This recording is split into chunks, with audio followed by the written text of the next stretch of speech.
Hey there, Facebook world, what's going on? It's Rachel, and I wanted to just do a quick video, kind of a follow up on my post from yesterday, which y'all gave me so much post love, which was awesome. Definitely was not posting to receive the love, but just hopefully to be an encouragement to even just one person. And just to kind of expand on that a little bit more, as I have been working through, I've been in this really amazing mindset group and really just learning how to think and operate in the way that God has created us and the way that He's created our minds to operate. And that would be that without faith, it's impossible to please God. And faith is believing in things that you are not seeing yet, but knowing that they are yours and they're yours for the having. And so as I've been working on mindset, I came to the realization that there's two really big parts of visualizing what you want and bringing those things into reality. Everything already exists in the form of energy, and it exists in the spiritual realm, and our energy brings it into the earthly realm. The two key components to that are being able to visualize it and know what you want, and being able to be emotionally connected with it, because emotions are vibrations and vibrations are energy. And so high vibrations, happy, joyful, gratitude, thanksgiving, excitement for life, just zest and enjoyment of life, those are all high vibrations. And low energy and low vibrations are sickness and disease and tiredness and complaining and all of those kind of negative feelings. So when you want to change what's coming into your life, you need to know what you want, and you also need to feel it already before it exists. And like a lot of people think, well, I'll be happy when I get a new job. I'll be happy when my income increases. I'll feel so much better when this thing happens or that thing happens. But that is opposite of how the laws of the universe work. And you need to feel the gratitude for that. That's why you might think that the gratitude movement is just woo-woo, wishy-washy, just some bandwagon that everyone else is jumping on. But it's not. It's actually the law of the universe, that when you are thankful for the things that you have and also the things that you don't have but you want, that is the vibration, the energy that attracts those things out of the spiritual realm to you. So as I'm working on this, I've also been studying about the supernatural ways of royalty and how we are, if you are a child of the King, you are royalty. We are all created in the image of God, male and female. He created us. And God is royalty. He is the King of Kings. He is the Lord Most High. And we are children of the King. And so we are royalty. If you were born again into the royal family of God, you are royalty. And so you have everything that the royal family has. You have wealth, you have abundance, you have authority, you have power, you have the backing of the King in your life. You have access to everything that the King has access to, and He creates everything. Everything that ever existed has come through the energy of the ultimate creator of the universe, which is God. I came to a place where I was having trouble knowing what I want, point number one, and point number two, being able to feel the excitement, the energy, the joy of having those things. If you can't visualize what you want, it's really hard to get excited about it. It's also really hard to get excited and feel emotional about something when you have detached yourself from emotions. And so if you follow me at all, you know that I have a cord of 3, my amazing best friends, Dawn and Whitney, And we are all working through this together. We are spiritual accountability partners. We do life together every day. And they were helping me work through this process. And I realized that, as I said in my post, I've never been one to consider myself having experienced any major trauma. I was a typical teenager, did my teenager stuff, upset my parents, but never gotten any major car accidents, never experienced a death that, rocked my world. I just, consider myself blessed that I've had a pretty trauma-free life.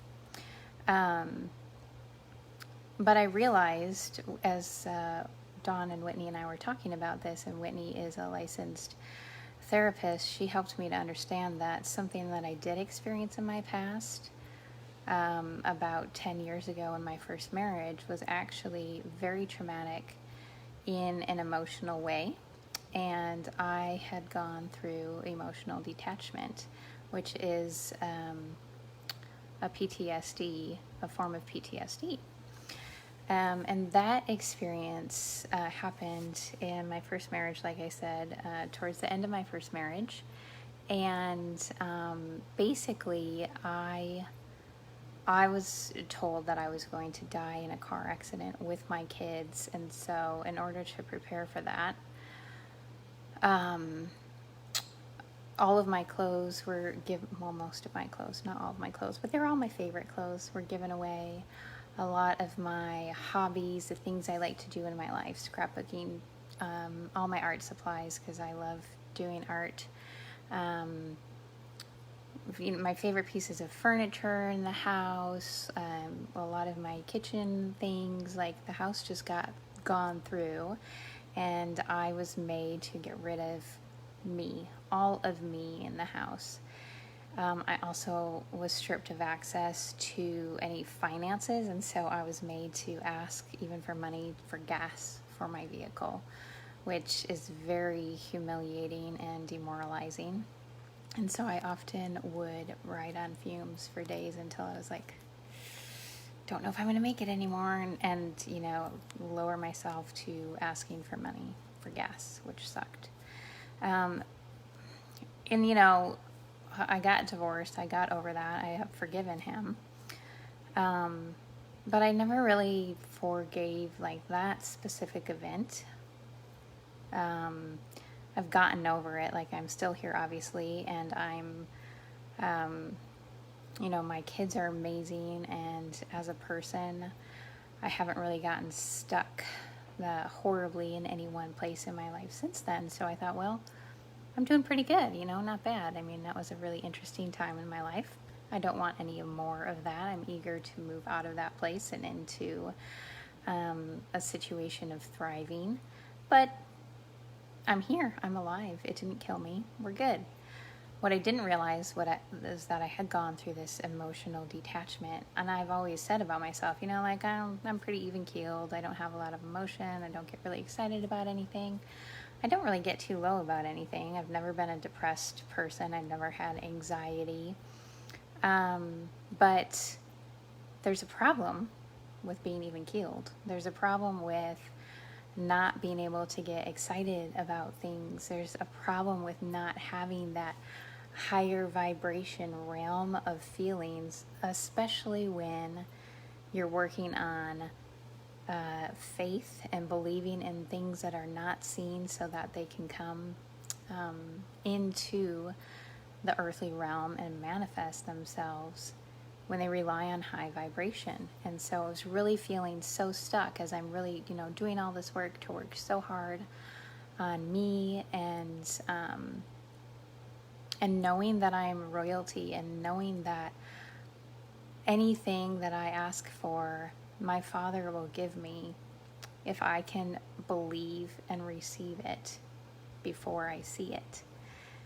And I was like, I don't know where I'm stuck. I don't know where I'm going wrong, until Whitney was kind enough to point out in her amazing therapist love that I was experiencing this trauma. And so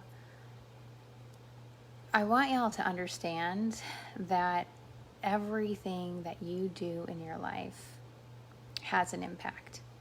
And a lot of us are not aware that because of the way that this culture works and the way that society has taught us, we're not aware that, one, we are royalty. In the church community, they have gone so far away from what God speaks. God says, Jesus came to give us life and life more abundantly. That doesn't mean surviving. That means abundance. And I'm not just talking about wealth. It's having more than enough, because he's a good father and he's not just going to allow us to survive in this world. But the church has taught you to be content with what you have. And so they've almost taken away the gratitude portion and the law of the universe, the law of attraction, which God created those laws, and they can't be reversed and they can't be changed. But if you're content with what you have, yeah, great, I'm good with what I have.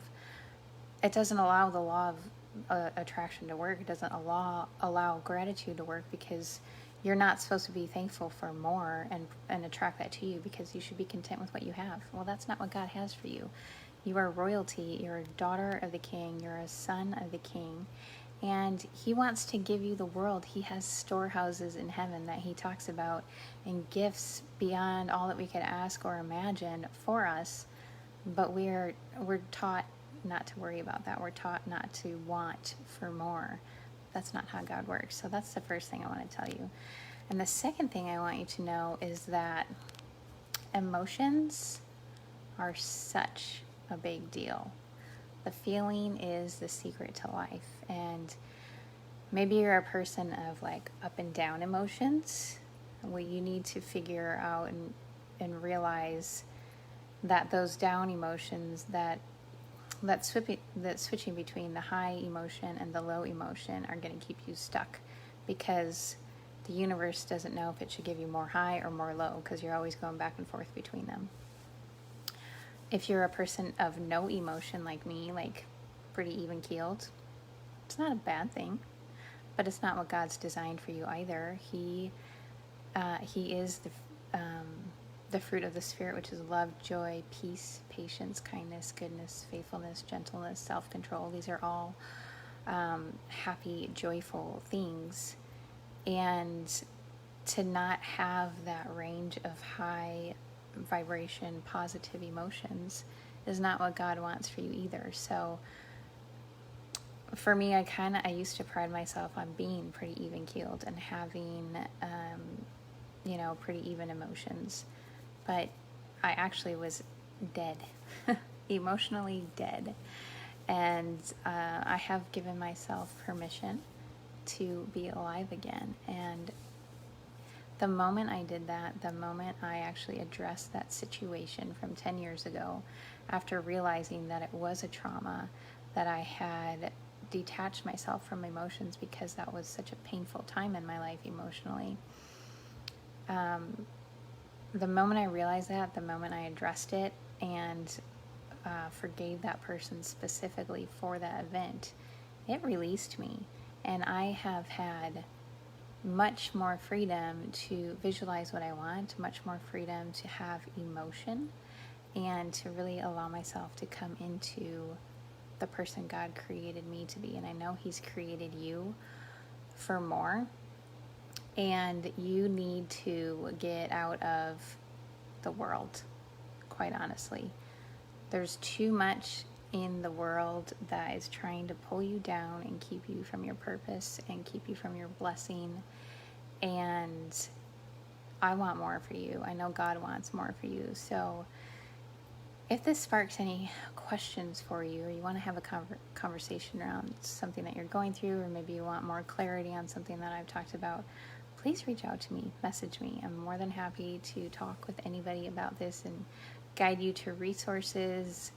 There's a lot of free resources that we have been using to educate ourselves on this higher way of thinking and understanding what royalty is and what that means for all of us who are children of the King, and also how awesome our mind is. He created it to be so amazing, but we're not using it, not even using it to even close to its full potential. And there's so much more for you to not just survive, but to thrive and enjoy life. So please reach out to me if I can help you in any way, and I hope this blessed you. You'll have a good day.